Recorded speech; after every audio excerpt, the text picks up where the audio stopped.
So I recently saw a reel on Instagram. There were these women wearing these beautiful peasant floral dresses and they were frolicking in the fields doing their important farm work. And then it quickly cut to the clip of the reality of a woman doing actual farm work and what she really looked like. She was in gumboots, she was muddy, she was wet, she had her hair pulled back. It was real life. And that really got me thinking about marketing in the fashion industry and how brands can really sell us the dream through the way that they advertise their collections. And it's not just marketing and advertising that can make us buy things that we never wear. Sometimes we think what we're actually buying is something that we truly need and truly want, and we have justified it till the cows come home, and then it still turns out to be hardly worn. So why are we still making these mistakes? So I've spoken about this topic on my channel before, but today I want to give some fresh ideas and also just re-inspire you to be more intentional with what you're buying so you can make less mistake purchases and waste less money. So this video structure will be broken up into 3 parts. We'll talk a little bit of the psychology and the tactics used by brands in marketing, and then we'll also talk about understanding your style and curating your style so that you essentially make less mistakes. And then I'll end the video with a few bonus tips that I thought of and an exercise for you guys to do as well. It's going to be a jam-packed video full of value, so let's get started. So for part 1, I got a little bit of help and I asked my good friend ChatGPT, how does fashion marketing make you want to buy more? And I was thrown a list of different techniques that brands take to market their pieces. What stood out to me the most in this list, and what is a major part of marketing and advertising, is emotion and how brands tap into the emotion of their consumers to sell their products. So let's talk about a few of the techniques that ChatGPT provided to me. So the first is aspirational branding. So fashion marketing often portrays a certain lifestyle or associated image with the brand, making consumers aspire to be a part of that lifestyle. And then by buying the products, consumers feel that they are buying into that desired identity. So just like the story that I told you about the women frolicking in the fields in their peasant dresses, this is a great example of aspirational branding. And I think this can often catch us out if we're really invested into our fantasy self. I'll talk a little bit more about fantasy self later, but for now, as consumers, we can just be aware of this technique that brands use so that when we are shopping, we can recognize whether these pieces truly do fit into our lifestyle or if we're kind of leaning more towards that dreamy, unrealistic aesthetic. And I'd also like to say I'm not completely against this type of branding because it can actually be really helpful when we are developing our personal style to buy from brands that actually do reflect the style that we want. But it is worth understanding this at least so that we know not to take it to the extreme. So other emotions that can be evoked through fashion marketing are happiness, confidence, excitement. And if you feel these emotions when you see the products being advertised, you then associate feeling that way with that product, which is then going to give you a stronger desire to buy that piece. So a few months ago, I saw this advertisement from a laser hair removal company from like a well-known reputable brand, and it was for 60% off, but the sale was only for 24 hours. And I instantly felt like I needed to buy it. Did I plan on getting laser hair removal at the time? No, but I actually couldn't believe how big the discount was and how much money I would be saving. So I was on my phone at the time and I put it in my cart. I hardly had the money in my bank account, but I was ready to buy and save. You are hearing how crazy this is, right? It's not saving money if you weren't going to spend that money in the first place. Luckily for me, I realized this before buying this bulk package of laser hair removal that I didn't need, and I backed out of the sale. So these 24-hour sales are something that brands do to create urgency and play on that feeling and emotion of missing out. Meow. You want to come up for a cuddle right now? We now have a visitor with us.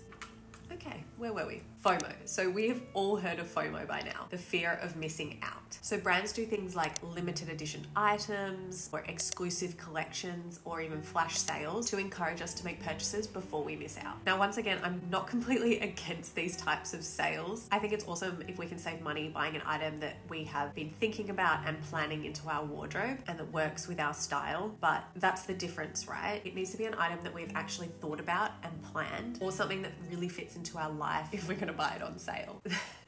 If you haven't met Fanta before, this is him. Fanta, meet everyone. Everyone, meet Fanta. So this is why it is so important, if you want to stop wasting money on clothes that you never wear, to have a proper understanding about your personal style and your style preferences. And that is essentially what my whole YouTube channel is about, helping you to figure out what you truly love, building your personal style and curating your dream wardrobe. So if you think that you tend to waste a lot of money right now on clothes that you never wear because you don't really understand your style, then definitely do subscribe, because I talk a lot about that on this channel. But anyway, I'm not going to leave you high and dry right now. I am going to give you some advice today on the topic of personal style so that you understand your own style preferences more. So let's enter part 2 of the video, where we talk about understanding your style. Now, I had every intention to move positions for part 2, but I think we're stuck here for a little while now. So 4 years ago, just before I started my slow fashion journey, I was really caught up in the fast fashion world. I had two full wardrobes in my house, full of clothes, and I still felt like I had nothing to wear. So what I would do is try to shop more to fix my problem of having nothing to wear. It wasn't until I slowed down and actually made a plan that I started to really understand my style. Before we go any further, I want you to start a wardrobe wish list if you haven't already. So what a wardrobe wish list does, it gives you a bit of time in between thinking and purchasing an item, and the saying time will tell really does have an effect in this situation, because it stops you from making impulse purchases, for one, and then it will also help you to really think about that item and understand whether it's going to fit into your wardrobe. So instead of acting on those initial emotions that you feel when you see the item, remember what we spoke about in part 1, this wardrobe wish list will help you to react less to those initial emotions that you feel that are being evoked from those brands. You can set whatever rules you want for your wardrobe wish list. Honestly, you can do 24 hours, you can do a couple of days, a couple of weeks. I am known to leave things on my wardrobe wish list for years at a time before I get it, but you set your own rules, do whatever works for you, just have a wardrobe wish list, because it is life-changing. So the next thing to bear in mind is secondhand shopping. I love secondhand shopping, trust me, but it can be a slippery slope if you're not mindful of it. I think secondhand shopping can also play on those emotions of FOMO again, because with secondhand items, there is usually only one item and it happens to be in your size. If you don't get it now, you might miss out on it. So it's that feeling of missing out that exaggerates. What's that word? Exaggerates?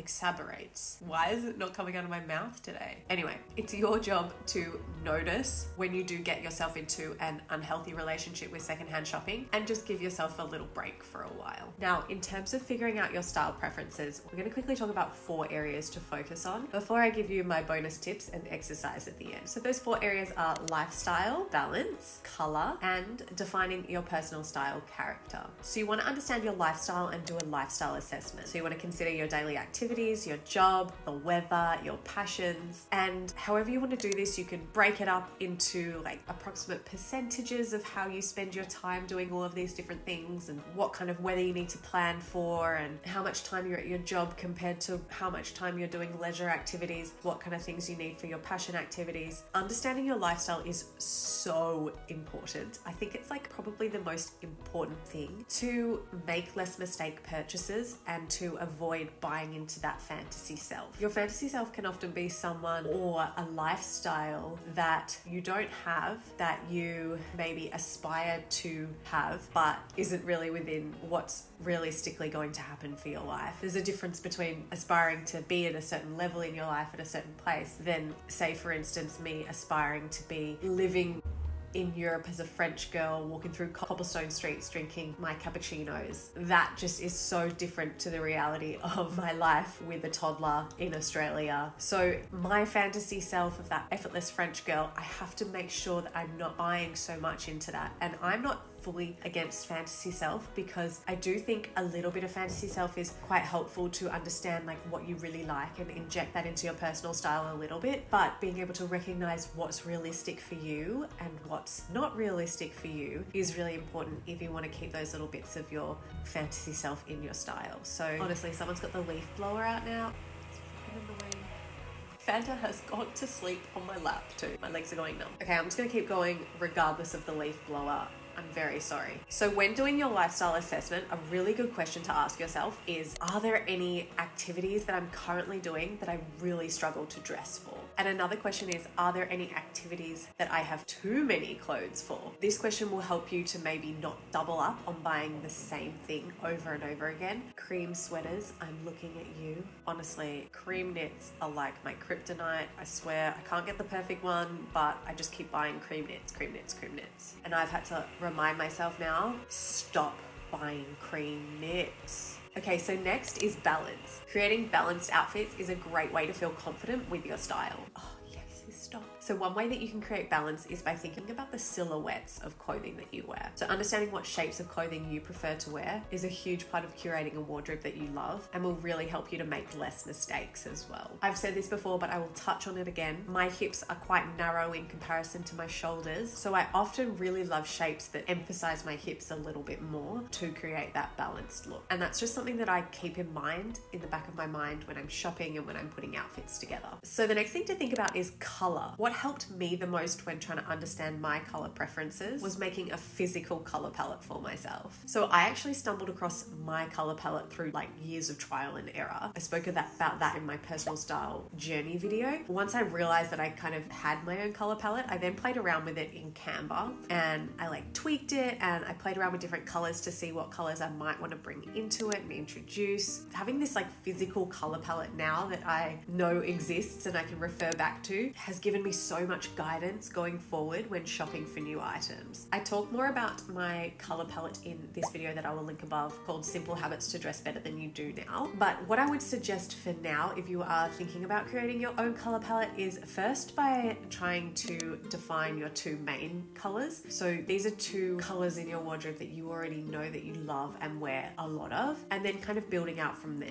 You can then add in your favorite neutrals that will easily go with those colors, and then you can also use the color wheel to try to see what colors might go together with each other and what colors you can then introduce into your wardrobe if you're looking to introduce more color into your wardrobe. And all of that will hopefully help you at least get you started to creating your own color palette. It's not essential that you have a color palette, but it has really helped me to curate my own winter wardrobe this year and has stopped me from buying the wrong colors of items that won't go with anything else in my wardrobe and then will go unworn. Okay, so the fourth thing is defining your personal style character. And this is something that I talk more about in the video that I will link above, how to stop being bored of your wardrobe. And it's basically a description of your ideal personal style. So to create this, you choose around 3 to 4 different style words to describe your style. So say, for instance, classic, feminine, edgy. And then you also add in your dominant colors that we spoke about. And then you also add in parts of your lifestyle that are relevant too. So it's going to be this like sentence that defines you and your personal style character. So I'll give you the example of what mine currently is. So she is classic, casual and comfortable with a minimalistic undone aesthetic and a touch of feminine French girl. Neutral tones dominate with additional shades of blue and yellow. Her style is easygoing yet put together to get through those busy days with a toddler. So I'll link those videos in the description as well that I just mentioned in case you want to watch them next. And I also have a closet curation series coming out soon. I'm still working on it, and that follows all of these steps plus more in way more detail. So do subscribe if you want to see that as well.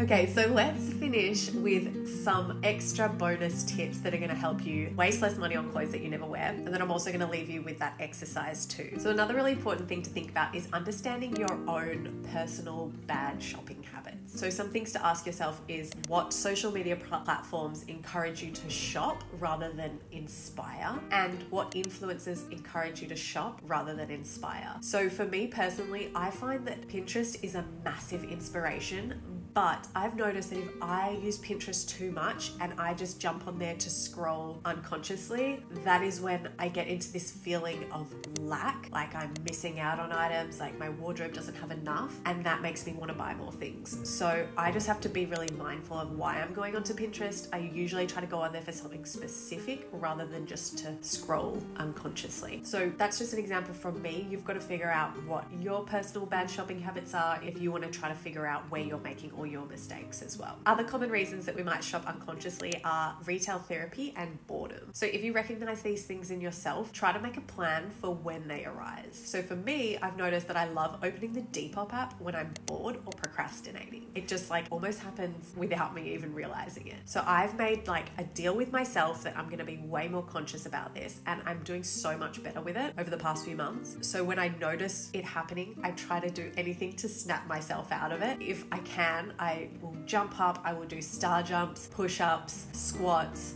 do a silly dance, play some loud music. Honestly, anything that really snaps me out of that shopping unconsciously to give me that dopamine hit from somewhere else. And honestly, it does take time to make this awareness a habit, but it's just like working a muscle at the gym. Your awareness gets stronger and stronger the more that you practice it. So now that I've been practicing this for a while, I'm noticing the thoughts of opening the app before I'm actually opening the app. And that's the goal, really, to just be aware of it before it even happens. One of my favorite things that has helped me learn more about my style is making mistakes. Yes, this video is essentially about how we can make less mistakes, but the irony is that making mistakes teaches us so much about making less mistakes. So as you continue to work on your personal styles, don't ignore the mistakes that you make on the way. Something that I actually implemented as of last week is what I have called the Style Slip-Up Diary, which is a place where I write down all my wardrobe mistakes. I started reflecting on my style mistakes years ago, but I never actually found a place to write them down so that I could easily refer back to them. A piece of paper, I would honestly just lose it, and my brain, quite frankly, just isn't up to the challenge of remembering everything. So what I want you guys to do now is to open up your phone or wherever you keep your wardrobe wish list, because you have one now. And now I want you to also create your style slip-up diary. And next time you do a wardrobe declutter, ask yourself why when you're decluttering certain items. So it might just be that item has worn out and it needs to go. But if it's an item that has just gone unworn, then you want to try to get to the bottom of why you didn't wear it so that you can learn from it. And then you can write it down in your style slip-up diary. Another thing is that you might have just outgrown that style and it doesn't fit your lifestyle anymore. And I think that's another thing to write down in the diary as well, so that you're just aware of it when you're making further purchases. The idea is that every time you update this diary, you can then reread over it and kind of cement those mistakes into your mind so that you remember why you've made those mistakes in the future. And then hopefully you are less likely to make them again. Look at this kitty. So I'm sure most of you are probably holding onto clothes that you still hardly wear. And if so, I've made this video, which is up on the screen now, which will help you to decide what to do with those clothes that are hardly worn. It's a really quick 5-minute video. So I will see you over there, and thank you so much for watching. Say bye-bye. Fenty. Say bye-bye. Bye-bye.